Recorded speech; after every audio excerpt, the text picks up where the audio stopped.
हाय दोस्तों, मैं हूं जितेंद्र कुमार। आप लोग का अपना यूट्यूब चैनल मार्जिन में आप सभी का स्वागत है। मैं आज Bihar board class 12, Bihar board, Jharkhand board, UP board, Delhi board, Rajasthan board में कहीं ना कहीं तबाही मचाने वाली प्रश्न होगी। आपका चैप्टर 1 का हड़प्पा सभ्यता का वीडियो पार्ट 2 लेकर आया है, जो लघु उत्तरीय प्रश्न है। कहीं ना कहीं बिहार बोर्ड या हर बोर्ड में 2024 में तबाही मचाने वाली प्रश्न होगी। इसमें पहला क्वेश्चन देखेंगे। क्वेश्चन नंबर 6 है आपका, हड़प्पा सभ्यता का विस्तार पर प्रकाश डाले। कहेंगे हड़प्पा सभ्यता का विस्तार पाकिस्तान का वर्तमान सिंध प्रांत, पंजाब, राजस्थान, गुजरात, कठियारा एवं उत्तर पश्चिम के मंटोगोमरी जिले में हड़प्पा इस सभ्यता का प्रमुख केंद्र है। यानी जो इसका विस्तार है सबसे ज़्यादा राजस्थान, पंजाब, गुजरात, कठियारा, यानी वहाँ पे जो उसके बाद जो पंजाब में मंटोगोमरी जिला पड़ता है, वहाँ पे इसका सबसे अधिक प्रमुख केंद्र है, इसका विस्तार है। ठीक है। क्वेश्चन नंबर 9 है, हड़प्पा सभ्यता के पतन के कारण पर प्रकाश डाले। तो कहेंगे हड़प्पा सभ्यता के पतन के निम्नलिखित कारण थे। पहला, नदी में आने वाली बाढ़ से हड़प्पा का पतन होना एक प्रमुख कारण था। यानी कहने का मतलब जो हड़प्पा सभ्यता थी या जो हड़प्पा था रावी नदी किनारे स्थित था। वहाँ पे बहुत से छोटे गांव बसे हुए थे, जिसके कारण हमेशा बाढ़ आती थी तो वह गांव दहा जाता था, उस गांव का पतन हो जाता था, जो इसका सबसे बड़ा एक कारण बनकर आया। ठीक है। कारण 2 है, KUR कनेडी मलेरिया एवं महामारी जैसी प्राकृतिक आपदाओं को पतन का जिम्मेदार मानते हैं। यानी KUR कनेडी का कहना है कि मलेरिया जैसी महामारी एक बीमारी है जो प्राकृतिक आपदाओं से उत्पन्न होता है, वह एक सबसे बड़ा हड़प्पा का एक पतन के कारण बन जाता है। ठीक है। एक KUR कनेडी का मानना था। क्वेश्चन नंबर 18 है, मोहनजोदड़ो के अनागर के विषय में लिखिए। कतई जहर प्रश्न होगा। ठीक है। तो इसका आंसर हो जाएगा मोहनजोदड़ो के अनागर के निम्नलिखित विषय थे। पहला, मोहनजोदड़ो में 45.72 मीटर लंबा एवं 22.86 मीटर चौड़ा एक अनागर मिला था। ठीक है। दूसरा पॉइंट में था, अनागर में हवा आने जाने की व्यवस्था थी तथा इनमें अन्न भरने की व्यवस्था भी थी। जो अनागर था उसमें हवा आने जाने की भी व्यवस्था था और इसमें अन्न भरने के लिए जगह था, यानी व्यवस्था भी था।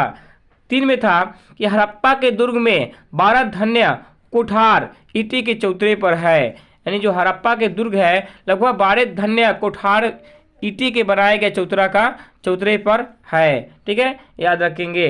क्वेश्चन नंबर 8 है, हड़प्पा सभ्यता की जल निकास प्रणाली की विशेषताएं के बताइए। तो इसका आंसर हो जाएगा हड़प्पा सभ्यता की जल निकास प्रणाली की प्रमुख विशेषता है। पहला, यहाँ के अधिकांश भवनों में निजी कुएं एवं स्नानागार होते हैं। जो यहाँ के अधिकांश भवन है वहाँ पे निजी कुआं, जो आप लोग इनार कहते हैं, उसको बनाकर अपने जीवन को उस कुएं के माध्यम से अपने जीवन को लोग यापन करते हैं, पानी उनी पीते हैं, स्नान करते हैं। ठीक है। दूसरा था, यहाँ पर सड़क के दोनों ओर बनी पक्की नलियों से जुड़ा गया है। यानी यहाँ पे जो सड़क जो बना है वहाँ पे पक्की नाली जो है सड़क के किनारे बनाकर हर घर की नालियाँ को एक साथ जोड़ दी गई है कि घर की जो कूड़ा कचरा होगा, घर की जो पानियाँ होगी उस नाली में इकट्ठा हो जाएगा और उस नाली के हिसाब से बड़े बड़े समुद्र और नदियों को उसको मिला दी जाती है कि ताकि उस कचरा का निकास हो सके।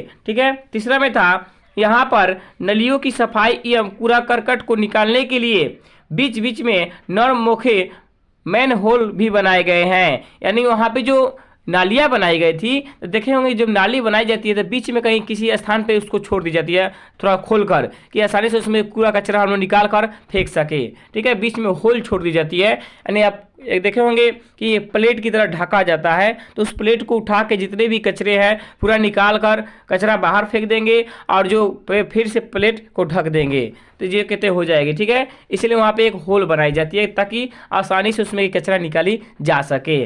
क्वेश्चन नंबर 13 है, हड़प्पा कालीन सिंचाई व्यवस्था के साधनों का उल्लेख कीजिए। तो इसका आंसर हो जाएगा हड़प्पा कालीन की सिंचाई व्यवस्था का निम्न साधन थे। पहला, हड़प्पावासी जलसाय कुएं एवं नहरों के द्वारा सिंचाई करते थे। यानी हड़प्पा के जितने भी लोग थे खेती करने के लिए जो कुएं के पानी होता था उसके माध्यम से खेती करते थे या नहर के पानी से अपने खेती आसानी से कर पाते थे। दो में है कृषि सिंचाई हेतु जलाशयों का उपयोग होता था।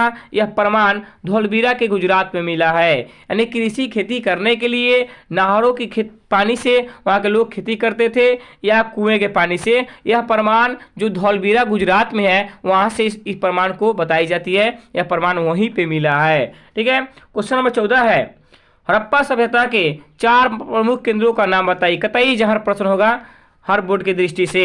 ठीक है। तो इसका आंसर हो जाएगा हड़प्पा सभ्यता 4 प्रमुख केंद्र निम्न है। पहला मोहनजोदड़ो, दूसरा कालीबागान, तीसरा लोथल और चौथा धौलवीरा। ठीक है। और आखिर गड्डी और हड़प्पा इसके प्रमुख केंद्र थे। ये कहीं ना कहीं हर बोर्ड में तबाही मचाने वाले प्रश्न होगी। आपको लगता होगा कि क्वेश्चन हम लाइन में नहीं लिखे क्योंकि जितने भी क्वेश्चन इंपॉर्टेंट है उस क्वेश्चन को ही चर्चा की जा रही है। इसमें तो बहुत से क्वेश्चन है, लगभग 80 से 90 क्वेश्चन है। तो ओनली जो इंपॉर्टेंट कहीं ना कहीं छपने वाली प्रश्न होगी और कहीं ना कहीं पूछी गई है बिहार बोर्ड और अन्य बोर्डों के द्वारा, उसी प्रश्न का यहाँ पे चर्चा किया गया है। आप लोग इसे देखें और ज़्यादा शेयर करें, लाइक करें, सब्सक्राइब करें। धन्यवाद। जय हिंद, जय भारत।